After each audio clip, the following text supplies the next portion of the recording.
आज मंगळवार, श्री गणपती आणि देवीचा वार. देवी देवतांना नैवेद्य दाखवायला आणि माझा उपवाससुद्धा आहे. मी तशी एरवी रोज जेवत नाही, असंच काहीतरी आणून किंवा काहीतरी बनवून खाते. कधी खिचडी भात, कधी चहा, टोस्ट, बटर, बिस्किट, शेव असं काहीतरी आणते, चिप्स वगैरे.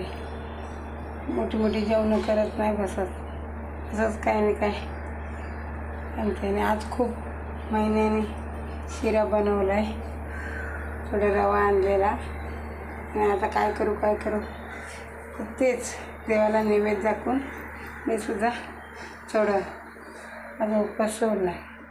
मग मी रात्री तसं काय दुसरं खात नाही. दुपारचं मी उपवास सोडला तर रात्री नाही.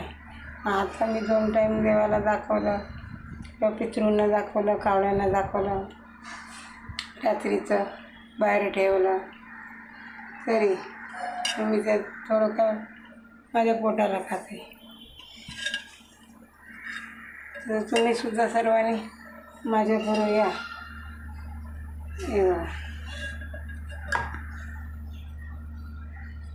गोडाचा शिरा खायला. चला तर मग देवाला नैवेद्य दाखवते.